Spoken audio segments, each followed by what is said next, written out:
আসসালামু আলাইকুম। আজকের ব্লগ আমি শুরু করছি সন্ধ্যার পর থেকে। আমি সাধারণত সন্ধ্যার পর রান্না করি, তো ভাবলাম যে কাঁচা কলা দিয়ে ইলিশ মাছের মাথা আর লেজ রান্না করব। সেজন্য কাটাকাটি করা শুরু করে দিলাম। কাঁচা কলা কাটছি। ফ্রিজে একটু পেঁপে ছিল, পেঁপেটা নষ্ট হয়ে যাচ্ছে দেখলাম, সেই জন্য ভাবলাম যে পেঁপে আর ডাল রান্না করি।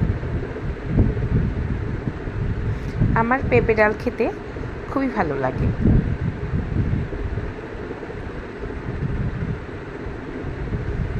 আপনাদের কার কার পেঁপে ডাল খেতে ভালো লাগে আপনারা আমাকে কমেন্টস করে জানাবেন।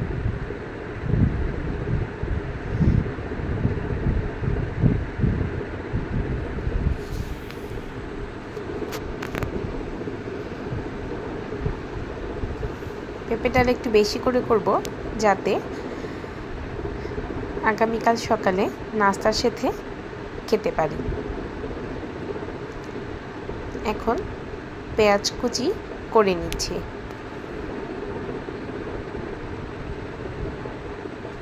পেঁয়াজটাকে একটু ধুয়ে কেটে নিব। আমি সব সময় কাটাকাটির কাজে চাকু ব্যবহার করি, বটিতে খুব ভালো করে কাটতে পারি না। চপিং বোর্ডেও খুব ভালো করে কাটতে পারি না। আমি এভাবে হাত দিয়েই ভেজিটেবল কাটতে আমার জন্য সহজ হয়। এই তো কাটাকাটি মোটামুটি শেষ। ফ্রিজ থেকে কাঁচামরিচগুলো নিয়ে এসে এখন কাঁচামরিচগুলো কেটে ফেলবো।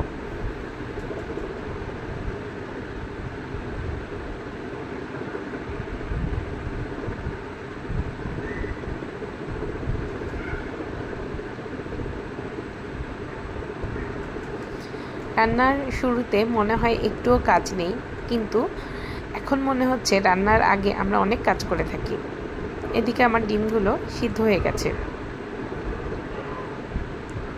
রান্নাঘরে এসে দেখি সিঙ্কে অনেকগুলো বাসন জমা হয়ে আছে। আগে ভাবলাম যে বাসনগুলো পরিষ্কার করে ফেলি, তারপর রান্না শুরু করব।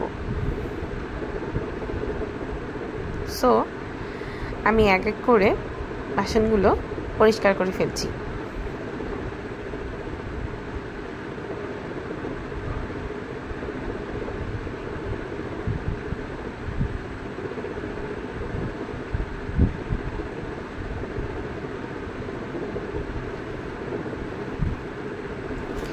দুপুরের ভাতের পাতিলটাও পড়ে আছে দেখি, ভাবলাম সব কিছু পরিষ্কার করে ফেলি, যেহেতু আমি রাতে রান্না করব। আমার সিঙ্কের উপরেই বাসন রাখা র্যাক, সেজন্য আমি সব বাসন পরিষ্কার করে সিঙ্কের উপর রেখে দিচ্ছি।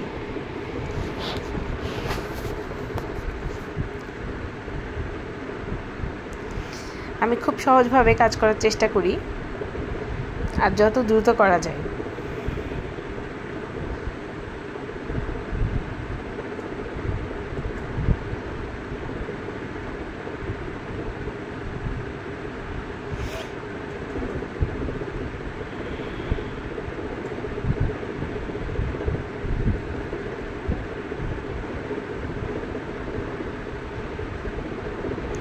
বাসন পরিষ্কার করতে করতে দেখি আমার ডিমগুলো সিদ্ধ হয়ে গেছে।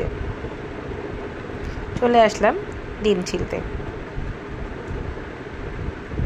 ডিমগুলোকে একটু আগে আগে ফেটে নিলে খুবই সহজভাবে ডিম ছেলানো যায়। ডিম ভুনা করার জন্য কড়াইয়ে তেল দিয়ে দিলাম। এখন ডিমের মধ্যে একটু হলুদ দিয়ে দিলাম। তেল গরম হয়ে গেলে ডিমগুলো দিয়ে দেব। এপাশে ওপাশ ভেজে নিয়ে আমি ডিমগুলো তুলে ফেললাম। এখন পেঁয়াজ কাঁচামরিচ দিয়ে দিচ্ছি। পেঁয়াজ কাঁচামরিচ একটু ভেজে লবণ, হলুদ, ধনে গুঁড়া, জিরা গুঁড়া দিয়ে দেব।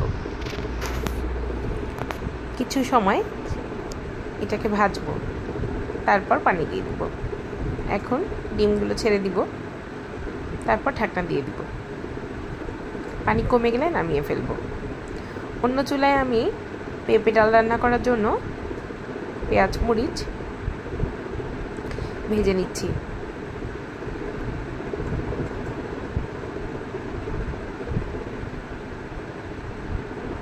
পেঁয়াজ মরিচ কিছুক্ষণ ভাজা হয়ে গেলে পেঁপেগুলো ধুয়ে দিয়ে দিচ্ছি।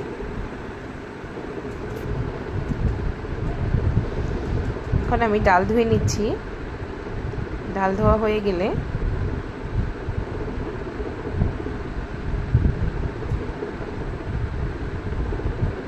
দিয়ে দিলাম। এখন পরিমাণ মতো লবণ,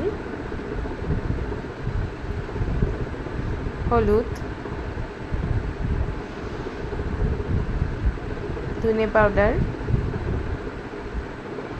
জিরা পাউডার দিয়ে কিছুক্ষণ কষাবো। সাথে কিছু গোটা রসুন দিয়ে দিলাম। এখন কিছুক্ষণ কষা হয়ে গেলে পানি দিয়ে দিব সিদ্ধের জন্য।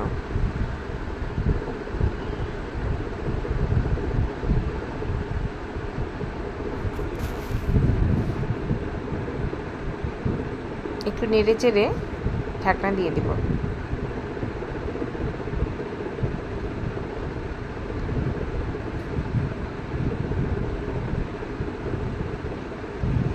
এদিকে আমার ডিমের পানি কমে এসেছে। এখন আমি ডিমটাকে নামিয়ে ফেলব।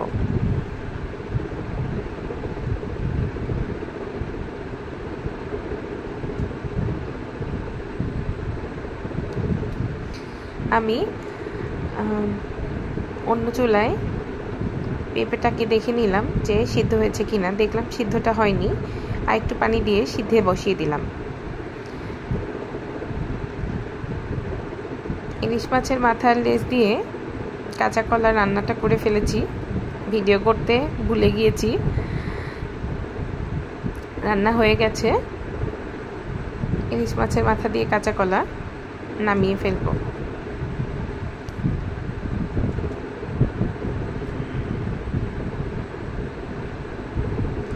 তারপর আমি ভাত বসিয়ে দিলাম। অন্যদিকে আমার ডালও হয়ে গেছে, ডালটাও আমি নামিয়ে ফেললাম।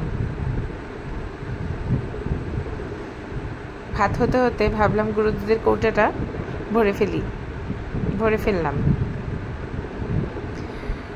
রান্না শেষ করে বাসনগুলো ধুয়ে ফেলছি। আমার সিঙ্কে কোনো কিছু ফেলে রাখতে ভালো লাগে না।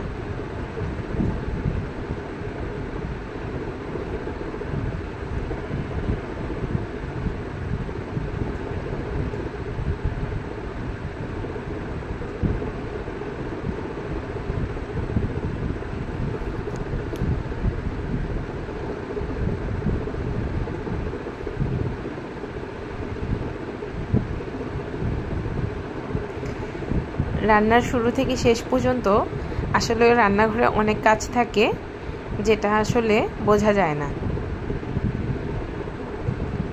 ডালের কড়াইটা আমি একটু ভালো করে পরিষ্কার করব, যেহেতু হলুদের রান্না, এজন্য।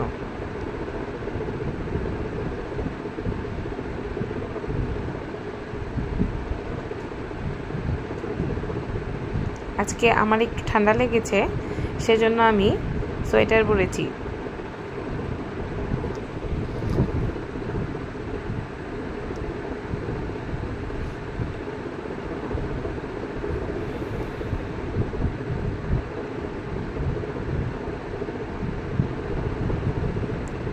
এই তো আমার বাসন পরিষ্কার করা শেষ, অন্যদিকে ভাতও হয়ে গেছে।